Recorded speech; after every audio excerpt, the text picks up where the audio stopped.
의장님의 이런 선구가 그래도 보면은 나름대로 흐름이 있습니다. 줄거리의 흐름이 있죠. 그렇죠? 구도자의 어떤 구도 행각으로부터 언급이 되어져서 의식의 혁명이 일어나고 그걸 확인하는 거죠. 그리고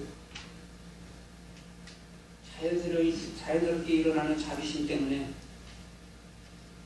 교화를 그 교화에 나가는 그 과정에서 겪는 그 고초와 어려움, 그 안타까움, 그 한스러움,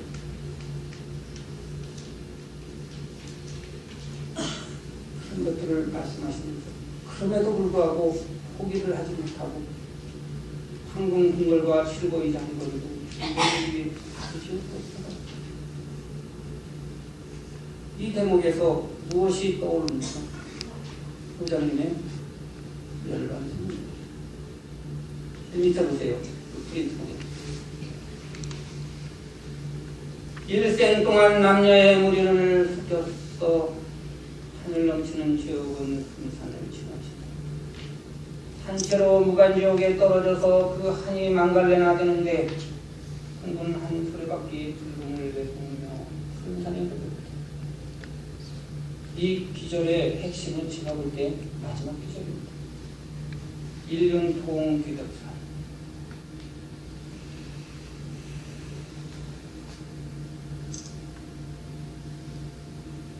일생 동안 남녀의 무리를 속였으니 이 왜 본문하고 연결을 시켰죠. 방편으로 때 묻은 옷을 걸어놓고 붙여라 하였으나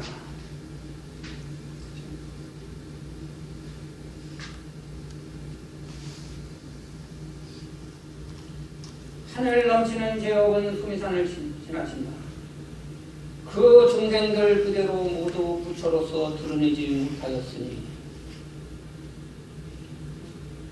방편으로 때 묻은 옷 걸어놓고 붙여라 하였어요. 너희들 있는 비록 먼지가 덮여 있으나 그 먼지 속에는 본래 손상되지 않은 있는 그대로의 밝은 마음 거울이 있다. 그렇게 하는 것도 역시 방편이라는 것이죠. 때를 뺏겨내서 온전한 마음 거울이 드러나게 하고, 그게 이제 노자빈 즐겨표현, 백일공을 즐겨표현한 쌍차라는 개념입니다. 그 맑은 거울에 있어 온갖 세상의 것이 있는 그대로 드러난다. 실상의 세계가 드러난다. 그게 노장의 쌍도가 되는 겁니다. 어쨌든 방편으로 때 묻은 옷 걸어놓고 부처라 하였으나 그 중생들 그대로 모두 부처로서 드러내지 못하였으니 그 안타까운 수미산보다 더하구나. 하늘 넘치는 지옥은 수미산을 지나친다. 산채로 무간지옥에 떨어져서 그 한이 망갈래나 드는데 산채로 무간지옥에 떨어진다.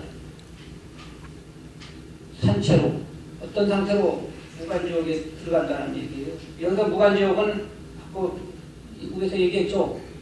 중생을 위해 아비지옥으로 들어간다. 어떤 상태로? 스스로 쇠사슬로 묶어 깊은 함정에 들어가는 쪽. 스스로 쇠사슬로 묶어서 들어간다. 비록 스스로를 쇠사슬로 묶긴 했으나 의식적으로는 어떤 상태라는 거예요. 마음적으로는 산채로. 성성한 안목을 가지고 여전히 깨어있는 채로 성성한 안목 그대로 중생을 위해 아비지옥에 들어간다. 무간지옥에 들어간다. 그러면서 중생을 위해서 고군분투를 해요. 홀로 높고 높아 비교할 수 없는 사장이 스스로를 쇠사슬로 묶어 깊은 함정에 들어가서 어떻게 해요? 그래도 사자우를 토해냅니다. 한 번 소리치니 천지가 진동하도록 사자우를 계속 토해내요. 그럼에도 불구하고 도리어 저 여우가 서로 침을 뱉고 기도합니다. 그런 중생들도 많아요. 그걸 보니 뭐예요? 그 한이 망갈래가지고 그 안타까움이 저 중생들을 어찌할꼬 저 중생들을 어찌할꼬 이 한은 자기 자신에 대한 한이 아니에요. 마음에 뜨지 못하는 그 존재들, 그러면서 살아가는 존재들을 보면서 저 중생들을 어떻게 할꼬 내가 이렇게 애를 써도 참 정말 능력만 되면은 다 해주고 싶겠죠. 그냥 차라리. 근데 자연의 이치가 그렇지 않습니다.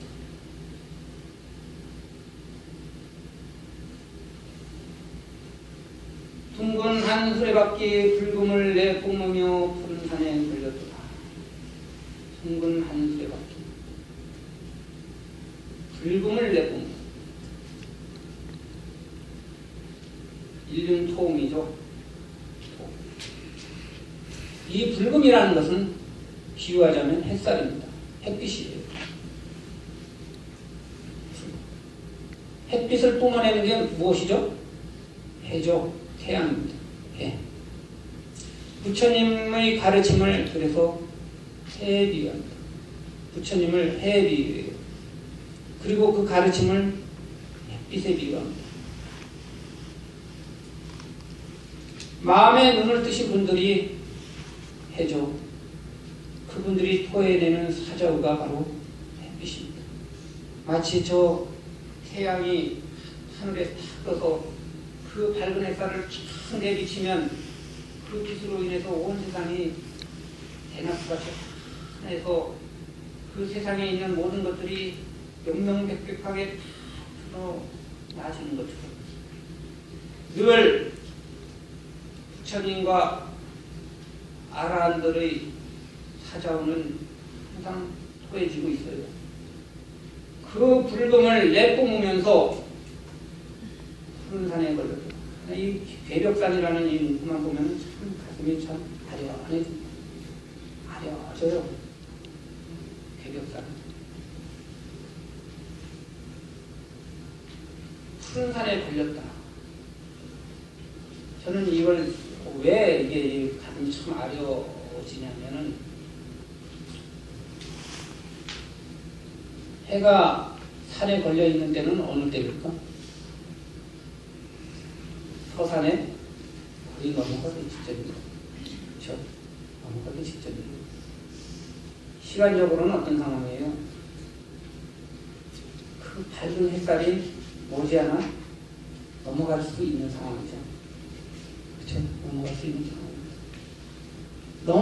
넘어가야 되는데 차마 넘어가지 못하고 조금이라도 더 걸려있고 싶은 그 심정, 중생을 향한 그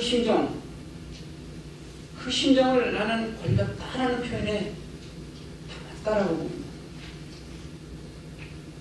푸른 산은 무엇을 가리키는 것이겠어요?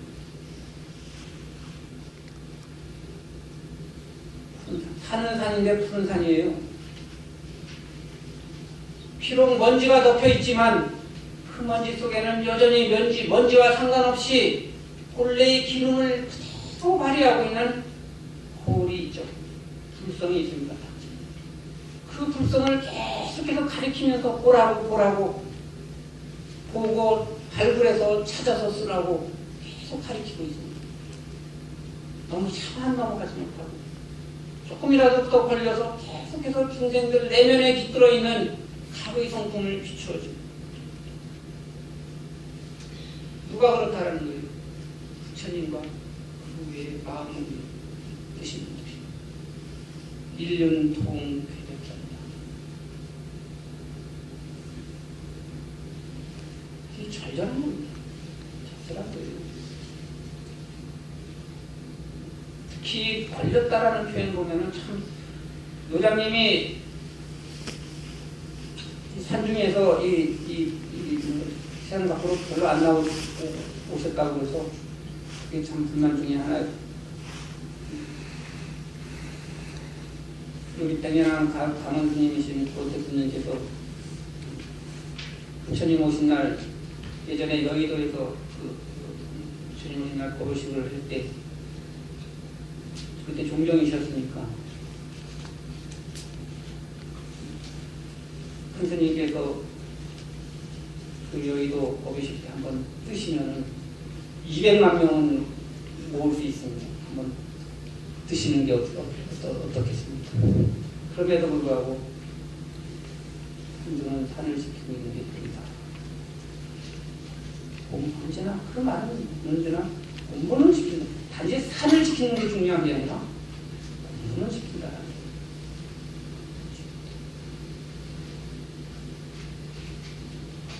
그렇게 세상 밖에 나오지 현실적으로는 얼마나 이 종단의 발전에 도움이 되겠습니까? 그럼에도 불구하고 그렇게 그럼에도 불구하고 나오지 않던 분이었는데 홍례는 어떻다는 거예요? 늘 이런 마음을 가지고 있었다. 괴의 복사 푸른 산에 참 시기적으로는 넘어가야 되는데 잠시라도 좀 산에 걸려서라도 좀 멈춰줄 넘어가는 시간을 좀 더 더디게 만듭니다. 그러면서 조금이라도 더 그 붉음을 푸른 산을 향해서 비춰주고 싶어하는 그 마음. 부장님이 참 열감성이 있습니다. 비록 육신은 가셨어도 부처님이나 노장님이나 육신은 가셨어도 그분이 남기신 가르침의 정신은 여전히 우리가 100년 전, 200년 전에 만나는 게 아니죠. 노장님의 가르침은 우리가 10몇 년 전, 20몇 년 전인가 그 가르침을 만나고 있습니다.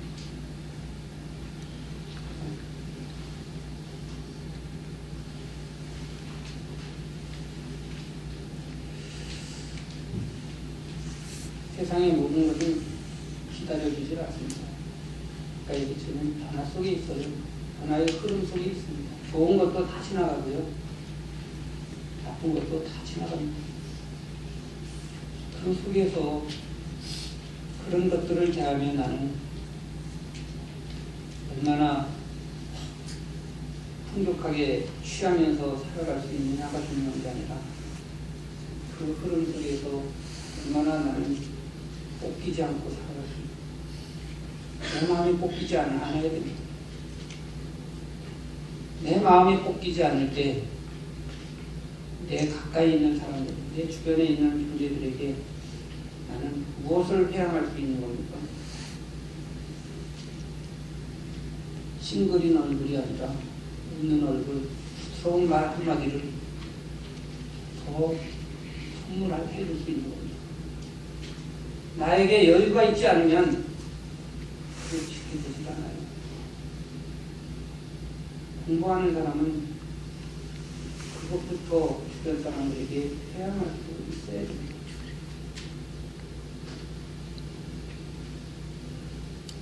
시간이 상당히 길었죠.